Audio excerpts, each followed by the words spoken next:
be honest with you, shout to the Lord has never really been one of my favorites. Like, that's not worship, one of my worship. But it's amazing what God will do through something that's not your favorite. You know, when I hear, let every breath, all that I am, never cease to worship you. That's saying, don't let anything come out of my mouth unless it's giving you praise. Like, I want to be in worship as I'm in discussion with people. Like, I don't want to see people's failures, and I don't want to see how they've wronged me. I don't want to see the moment that I'm in and the hurt that I may be feeling. Let every breath, like all that I am, never stop worshiping you. Like there shouldn't be a scheduled time or a set time to worship. It should be with every single breath that we have. And it says, show me who you are and fill me with your heart. That kind of ties together with what Nick was saying this morning. Show me who you are, fill me with your heart. Because God forgave us. So their lives, our goal is to live that same life, is to forgive those who come against us. Just going into our story today, I won't play the sound next week, but I played it today because I want everybody in. I don't want anybody to have to get up and go back there and have some type of flow. I want everybody to connect today, so we'll just play our little closing sound through this particular time. But I want you to connect, and I want everybody to listen. I don't want anybody to have to get up. I want you connected with this legacy message today. It says, one of the teachers of the law came and heard them debating. This is Jesus, and he's in a moment where he's in a theological debate with another guy, as he was often. It says, noticing that Jesus had given them a good answer, he asked him. So he liked what Jesus said. And this teacher says, of all the commandments, which is the most important? The most important one, answered Jesus, is this. Hear, O Israel, the Lord our God, the Lord is one. Love the Lord your God with all your heart, with all your soul, and with all your mind, and with all your strength. The second is this. He asked for one, which is the most important commandment. He's going to give him two. The first one is love the Lord God. With all your heart, with all your mind, with all your soul, with all your strength. The second one's this. Doesn't leave this one off. Love your neighbor as yourself. And he says there is no commandment greater than these. Let me just pray before we get started. Heavenly Father God, we love you. Lord, I pray, God, that our hearts would be opened today. Lord, that as scattered as this may seem or sound, I just pray that we connect it. Lord, that we would, again, just be transparent. And we would be reachable. God, that we wouldn't be thinking about our life outside of here. We would be reachable, Lord, and that there will be connection somehow today with this message. God, I do pray for those that are sick, those who couldn't be here, those that had to leave, Lord. I just lift them to you. I just pray, Lord, that Satan would not get a foothold in any life here today through family, through friends, through hardship, through sickness, that we would not allow him a place at our table. God, our worship, every single breath will go to you. And again, we love you and we thank you for everything that you do. And it's in your name we pray. Amen. I'm just going to get started. Let me ask you a question. Would it make a difference in your life right now if you got the news that you had little time to live? Like if you had a diagnosis and they said, you know what, you don't have long. Like if I gave you a date like December 23rd, would it make a difference in your life? Would it change your priorities if you knew that there was a scheduled date that you were going to die? Would it change? Most of us say, well, definitely it would. Well, I don't want to be a bearer of bad news. As I'm speaking right now, your time is coming to a close. Right now. Like I know all of us want to be able to put it in a planner, and we want to have the real day, but to me that would just make things worse. I like the idea of knowing that it's just coming to a close, but I need encouragement in that. I mean, our opportunity to leave a legacy is one day shorter every single day. Like even as you're sitting here in the presence of the Lord that I know is here, man, I can just feel it. And I'm not trying to be a holy roller, but I can just feel a Spirit of God in here every time we're in here. I don't know what generates that. I guess it's just the call that we have to be in His presence and our desire to worship Him. You know, there are a lot of churches, I'll tell you the true story. There are a lot of churches right now that are meeting, and there is not a Spirit of God in that church. There's not a Spirit of God in the church. I mean, there's writings in Revelations where Jesus was basically saying there's not a Spirit of God in that church. And He was blasting them on their worship and their intentions and what they were doing and what they weren't doing. He was hammering them to the wall in Revelation. So yes, there are churches right now that are meeting without the Spirit of God in their presence. Well, we obviously live those, but to me, and this is my opinion, this is not one of those churches. This is not one of those churches. I don't know if you feel it. I don't know if you shut it out every time you come in here, but you should feel the presence of God every single time you step in this building. Amen. Every time. Time to the end is creeping toward each of us. And we all know that it can come in an instant. That's why the Bible says, you know what? The day and the hour are unknown. You have no idea when it's coming. You have no idea when it's going to happen. My mom had this wonderful saying that she wrote down. It said, and I know it's biblical, and don't go to bed angry. Do not go to bed angry with your spouse or with anybody, because you don't know that you're going to wake up. You don't want to die with that. So one day a man approaches Jesus with these same concerns. That's how I interpret the story. Same issues. He's contemplating. The end is near. Now I come to that based off of my interpretation of what I read. He's a teacher. He's probably well off. He's probably okay in life. Things are probably going pretty good, but he's fighting with some things. And we don't know his circumstances, but we do know that he's wrestling with some issues. We do know that. And my thought process right now is, in this large of a group, there's some of us that are fighting with some issues. There's some of us right now that are already zoned into this message because they're thinking, you know what? The question on our mind is obviously, what is my legacy? And what is my legacy? And Jesus, at the time that this guy approaches him, he's surrounded by people who are arguing theology. There's nothing in the world wrong with theology. I think it's awesome. I mean, a lot of what we discuss on Wednesday nights is theology. You know, the deep stuff. But some of us aren't even scratching the surface. I mean, we need that milk in order to trigger the theology part of it. And in this moment, he's arguing theology, and this man, he's not a part of that. He might have been in the beginning, but he's not right now. He approaches and he hears them talking. It actually says he hears the debate, so he listens, kind of like an onlooker. Kind of like one who has questions that he wants to ask, but might not know where to even begin.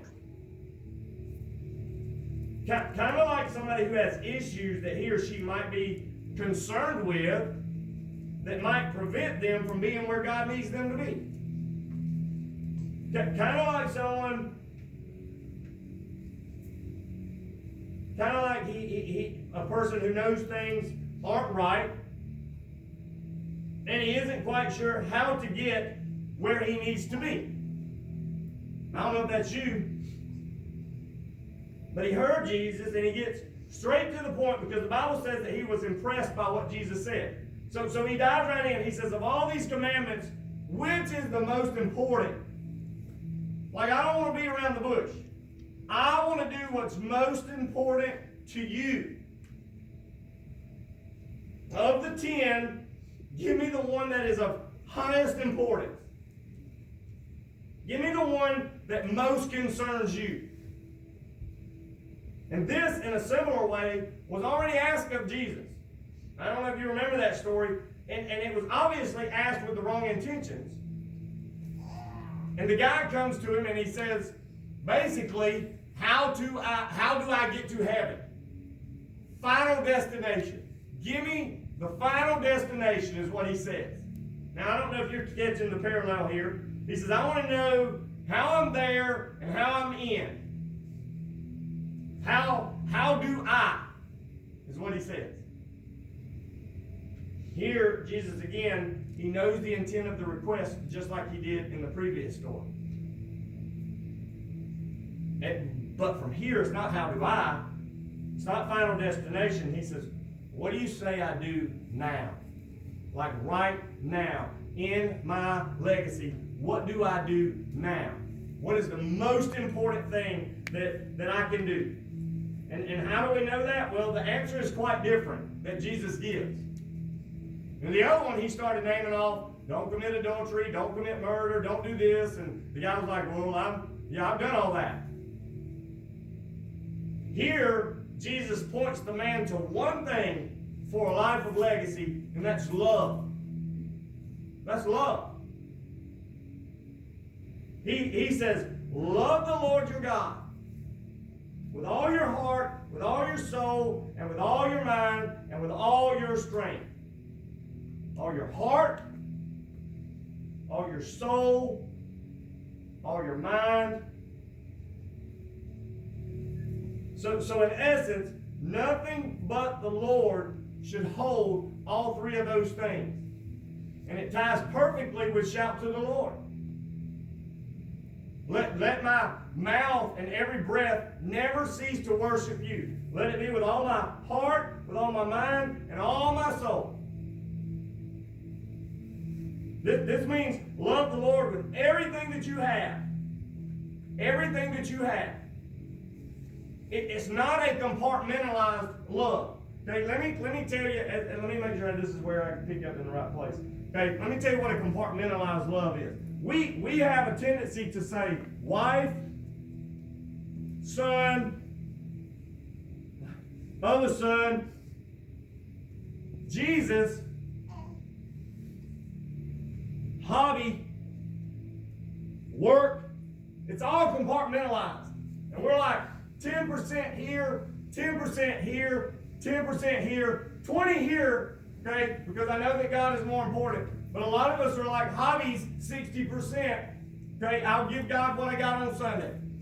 This is one box, is what Jesus says. Have one box, put my name in the middle of it, and put 100% in that box.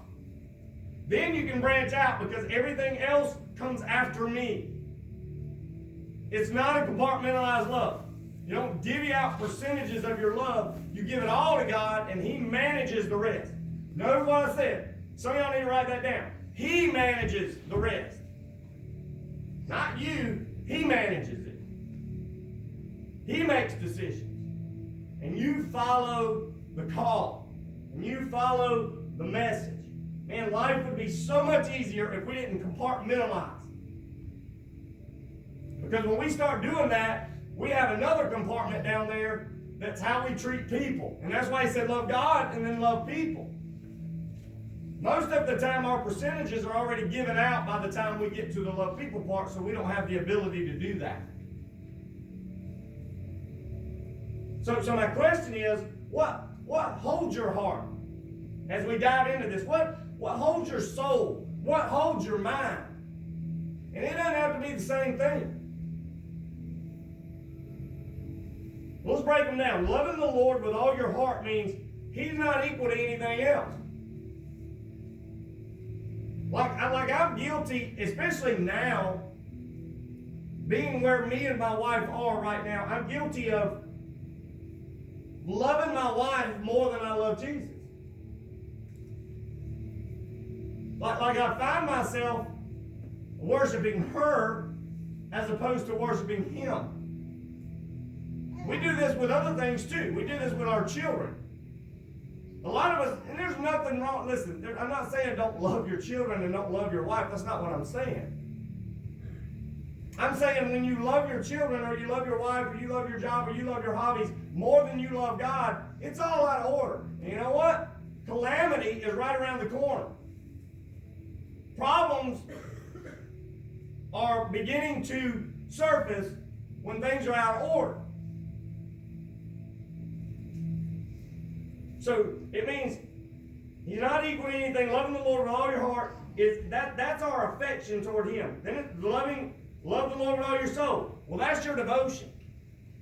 Your devotion to God. Your soul is where you make decisions and choices that decide your lifestyle and your behavior.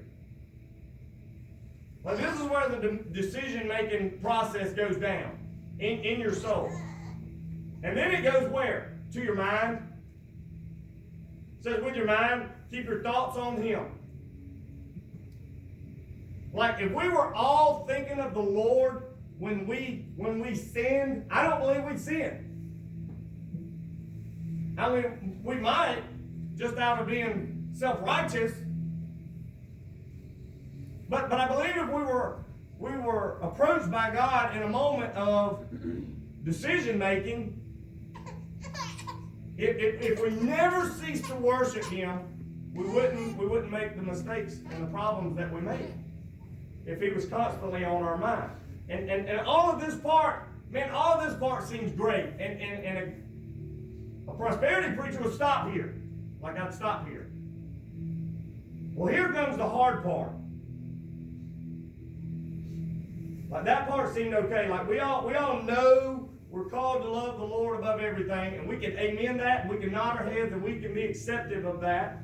The deal breaker for most, especially in our culture today, is the next part. And I want to really preach this. Like, I don't know how good this is going to come across, but I want to really hammer in on this. Like, I want it to connect with someone. Love your neighbor as yourself. And to sum that up, love people. Love people. Love your neighbor is found 8 times in the Bible. 8 times. So is it important? Absolutely. It's so important that God makes it a command. Like it's not something we can choose to do. It's not something that God said, well, you know what? If you can find the ability, and if you can find the patience, and if you can find in you the strength to love your neighbor, do it. But if not, you're okay. Just love me. No, it said love God and love people. They go hand in hand. He said, if you love me, you should in turn love people, just naturally by default. He made it a command because he knew that it was going to be hard for us to do. It's hard for us to love people.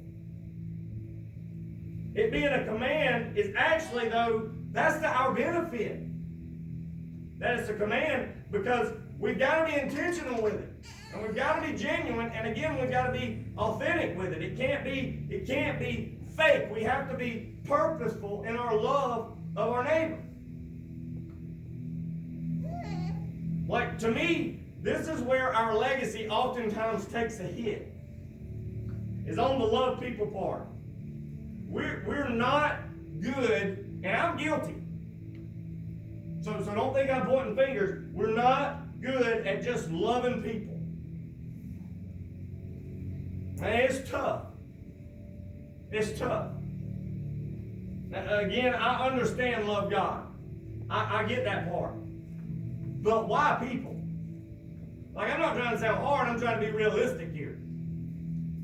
Why does that have to be the connection? Like, why have I got to love unlovable people? Like some people don't treat us right. I know that's what most of us are thinking. Sometimes people just don't deserve it. Some people don't treat others well. And we see that from a distance and we think, oh, I just wish they'd get what they deserve. And some people are just all undeserving together because of how evil they are. Right? I mean, all three of those, most of us would agree with. I know most of you won't in church. But if we were outside, I mean, we could have all kinds of conversations about how people don't deserve to be loved. And just idiotic decisions and choices that people make and hurtful things that they do to people. Like, that's our mindset. Like, some people ask for what they get, and they get what they ask for, right? I mean, we've all said that. Well, they're asking for what they're getting, and they're going to get what they ask for. Here, in this story, this guy is genuinely concerned about what lies ahead. What have I got to do? What does my legacy need to be? My opinion is that's where we should be before we enter those doors. When I come into this church today, where do I need to be when I leave? How can God use me as I leave today? What's the connection with this sermon to my legacy today? Like, a lot of us have this knack to disassociate ourselves with things that we don't feel like is affecting us. And we just pray for somebody that's sitting beside us. We don't pray that, hey, let me find something in this today for me. Like, I need this today. And that's why a lot of us get to the middle of the week empty. Empty. Because we're not looking for connection when we can disconnect. God says you got to love God. Loving God changes everything. Listen. Truly loving the Lord changes everything. You know what changes? You don't have to fight with loving people when you truly love the Lord. When you genuinely, really love the Lord. There are things that just that line up to loving God. Priorities. Like, what are our priorities in life? The biggest thing to me is loving Him points you to loving people. And I don't want to sound redundant. We have to be at this point. The guy even says at the end of this story, he says, yes, that is it. Loving people is more important than your religion. Is what he says. People need love the most when they deserve it the least. Can I say that again, please? For those of us that think, well, they're going to get what they ask for. People need love the most when they least deserve it. Like, who's going to do that, though? Who's going to do that? Who's going to find in them the ability to love someone that doesn't deserve to be loved? You can find a reason to not love anyone without looking very hard at all.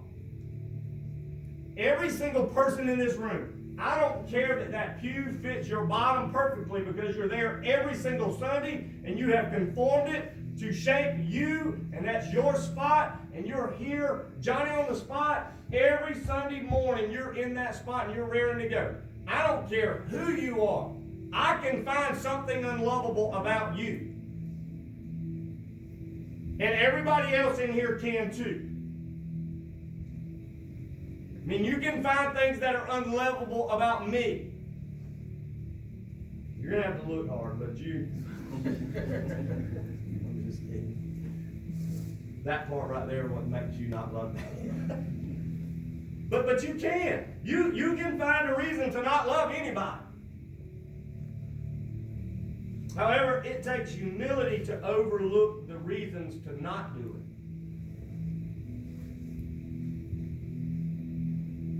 And it takes courage to do it undeservingly. Like, they don't deserve it, but you find the courage in you to do it anyway. And here's one reason. Because if we were all honest, and this is not in here, but you know it's coming. You know it's coming. None of us deserve it. Nobody in this room deserves what Jesus did for us. Nobody. And in other words, to sum that up in our old time terms, is check yourself. check yourself. Like the people in Haiti, the people that we say, oh, I hate that. I hate that for those people. Like I do that driving through Dublin. I can see somebody walking, and I'll just stereotype. I'll just say based off of their appearance, I'll just say, probably homeless. Probably in some hard times. And I'm just on, I'm just going to be real with you, and I'm just going to tell you how I am. I'm not perfect by any means, but I do that. And I'll say, when I'm in Haiti, man, it just immediately hits me like hurt and connection. Just automatically, I'm like, I hate that. Well, the funny thing is, most of those people in Haiti wouldn't change a thing. I mean, they wouldn't. Why? Because they rely on what they have just like we do. They rely on what they have just like we do. Guess what? They only have one thing, and that's Jesus. It's all they have. They don't have all the gadgets and the good things that we have. They don't have all the opportunities that we have. They don't have all the money that we have. And you may be thinking, well, I don't have a lot of money. Yeah, you do. If you're here, you got money. You got money. Most of these people that we're talking about live on about $200 a year. $200 a year. What you make in a day, people are living on in a year. But those people wouldn't change a thing. We want to determine who is lovable before we ever love them, right? Like I hope that you're connected with this, because I don't want this to just be me. Like, are they deserving of our love? God teaches us to love by putting unlovely people around us. Like He does. Okay, if you love me, well, love these people. Love these people that you're talking about. Love these people that you're going home miserable from work every single day. Love these people. Love these people that are in your family, that you can't seem to just make things right. Love these people. But remember, love me. And if you love me, you'll find a way to make this work, is what He says.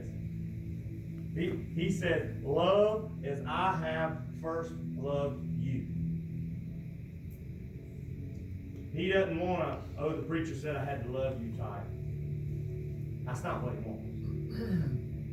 He wants, I sent my Son to die for your failures. And I sent my Son in your lack of compassion, in your inability to do the things right, in your lack of desire to even look or love me back type of love. That's what He wants. I don't have to have anything. Like I want to love you without anything tagged to it. Like any expectation to come back. That's God's love for us. A love that says, because I was unlovable, but God loved me, I will in turn share that all the days of my life. Like I won't skip days. Every morning when I wake up, I say, your praise, let it never cease to exist in my life. I saw this quote by Mother Teresa. It says, love to be real must empty us of self. Love, in order to be real, has nothing to do with you. It's not an expectation that you give it so you should get something back in return. Nope. We got to stop trying to figure out why we should do it and just start putting love into action. That's legacy building. Our why takes us straight. Listen, if we start going, why should I love this person? Guess where it's going to take you? Straight to a room called judgment. Judgment. It's going to take you to that room, and in that room, guess what you're going to do? You're going to dish out sentences that you say, guilty, not deserving, This person did this. They deserve their current situation. What would life be like if we worshiped the God that went to the judgment room every time we made a decision that was wrong? And said, you know what? Our God says, instead of, I'll send my son. I got an idea. Like I see this courtroom, and I've heard this picture played out before. I've heard preachers use this, but it's like being in a courtroom and you being up on the stand, and God saying, and the judge saying, you know what? Guilty. Like you're guilty. And your sentence is death because you lied. Or because you didn't love. Because you didn't help the least of these. Guilty. Your sentence is death. The doors bust open, and the surprise or witness comes out between the doors. And guess who it is? It's Christ, who says, you know what? That punishment of death that you just issued, I'll take it. I'll take that sentence. It's like the story of Barabbas, where Barabbas is called out, and Jesus is up there on the stage, and all we see is evil Barabbas. Guess what? He's set free because of the love of a father. He was first put into jail by hate and his wrong choices. He had a sentence over his life, and it was a sentence to die. But because of a father who came through the doors and loved him, he was set free. Like most of us don't see that. But he was set free. Like, we got to be careful that we don't enter into the room of judgment. But when you start asking, why should I love this person? That's what's going to happen. And you're going to talk yourself out of loving someone, being in the room of judgment. You're going to say the next man will get it. When God's placed a need before you, you're going to pass it on to someone else. You're going to pass it on. Here's a quick scripture for you. It says, but Abraham replied, listen to this, in the story of the rich young ruler and Lazarus, the one that was the beggar that was laying at his gate, and the rich man in fine linen, he winds up in hell. Listen to what happened. Listen to what Abraham says in that whole story. He says this. He says, but Abraham replied, son, remember that in your lifetime. Remember your legacy, is what he says. Your legacy, you received all these good things, is what he said. I mean, your life, you had it made. While Lazarus, the beggar, he received bad things, and he made bad choices, and he did things wrong, and he didn't do things like you do. And you went into the throne of judgment, and you never assisted, you never went to the need, you never provided, but yet he laid at your gate every single day. And he says, remember your lifetime. I want you to think about your lifetime just for a moment. Is it a legacy of love? Is it a legacy of loving God and then loving people? Or have you just loved God? Because I believe the two go hand in hand. I don't think you're getting in for just one. And if that's the case, let's put the facts out there for just a moment, because a lot of us are really judgmental about this, and we've got a soft spot on our heart for this, for homeless people, especially in our community, because there's a lot of opportunity, right? And most of those people are homeless because of their choices to do drugs, right? Not necessarily. You know, statistics say loss of job is 35% of the reason that people in our state are homeless. Like, do you know for an absolute fact that you're not going to be terminated tomorrow? That your company is going to fall victim to something where they can't exist any longer and you're going to be out of a job. We're blessed because most of us, and we know work's coming tomorrow, and we dread it. We dread it. Man, work's coming, I gotta do that work. But what if it didn't exist any longer? Like, what if you woke up tomorrow and you got a call and it says, you know what? Your workplace It's gone. It's no longer existing. You're going to have to find another job. Well, at my age, that's not an easy thing to do. It'd be very easy to fall victim to being homeless with just one choice. You know what else? Bills. Hurt your back or do something where you're up in disability and you don't, maybe insurance don't work out right. One doctor bill can send you to the streets of homelessness. One. You know what the next one was? It wasn't drugs. Evicted by family members. 13%. The next one, abuse. Not just abuse, abuse at home. That's 11%. Incarcerated is the next one. That's 11%. Disabled. How in the world are we allowing disabled people to be homeless? Like, I know that there's probably an answer out there, but what are we as a Christian body, what are we doing? Are we hoarding and storing up in houses?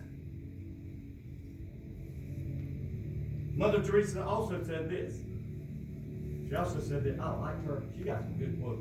A lot of good stuff on Facebook and whatever else she do. She also said, God didn't create poverty. We did. We did. Because you and I have enough to help. You and I have enough to help. It's just, what are we going to do with it? Like, I love the story that Murray told about this family who just cast it all in. They were living life. Man, he had worked his way up and he had become big and his family had what they needed and they cast it up. And now they're living in another country. And I may miss this. You might have to talk to him after the service to clarify this. But they have given it all up for missions. Cast it all in and said, you know what? I want to live for the Lord. I want to love people. I don't want to get caught up in thinking I got to have certain things and I got to be a certain way and my status has to be here and we got to be this and my kids have to dress this way. You guess what you're doing? You're stressing yourself out. And you're leading your children to believe that there's a better way than loving God and loving people. Make yourself happy and life will be great. It don't work that way. When you try to make yourself happy, you never find happiness. You won't ever find it trying to find it on your own. You won't. You can have the nicest vehicle, the nicest house, you can have the nicest things in the world. But if you're missing God, you are poverty-ridden spiritually right now. And it's going to lead to poverty in the rest of your life. Poverty in every other area. Being able to love your family. You're going to stress yourself out beyond what you know. The greatest legacy, I saw this quote, and we'll close our service out with this.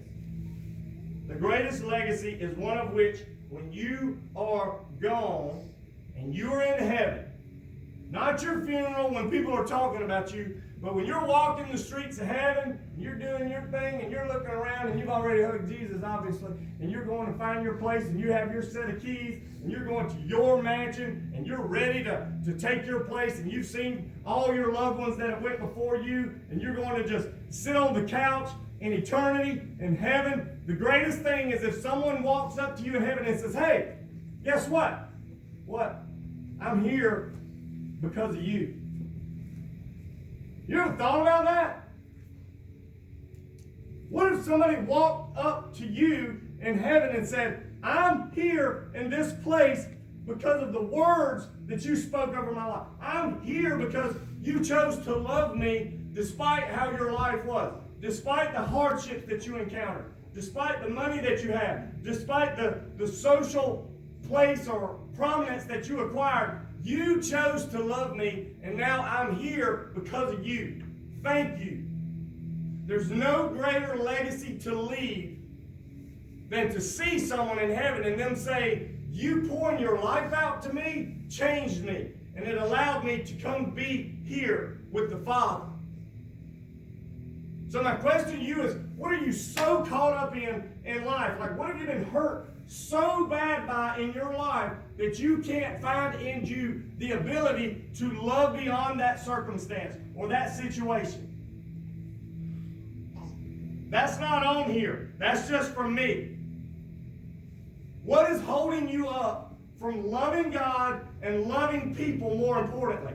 Don't allow the stresses of your life or your workplace to disable you from loving other people. And you know what? That's what Satan wants. He wants to be able to climb into your finances. He wants to be able to climb into, I don't mean to be coming down here, but I know I'm a couple minutes over. He wants to climb into your finances. He wants to climb into your marriage. He wants to climb into your workplace. He wants to climb into your children's lives. He wants to climb into all of those areas. And he wants to just wreak havoc on you. Because in that havoc, you won't find in you the ability to love people because you're going to feel sorry for who? Yourself.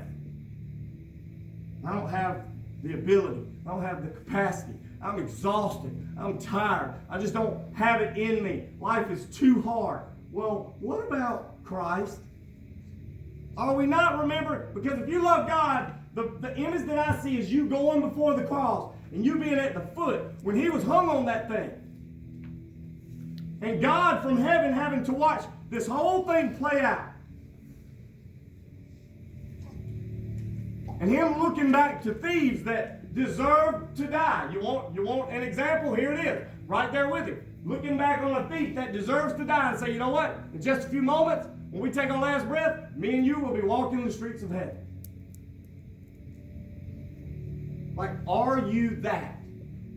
Because that, my people and our church, the sheep of this church at Oakdale, that's what we're called to be.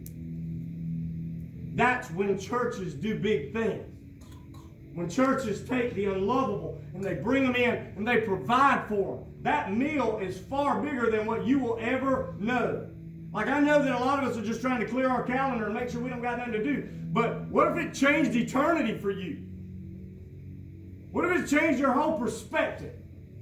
And work was different. You woke up in the morning and you said, I cannot wait to go to work because I'm ready to share the love of Christ. What if it was different? So I go back to my first question. I close with how I opened.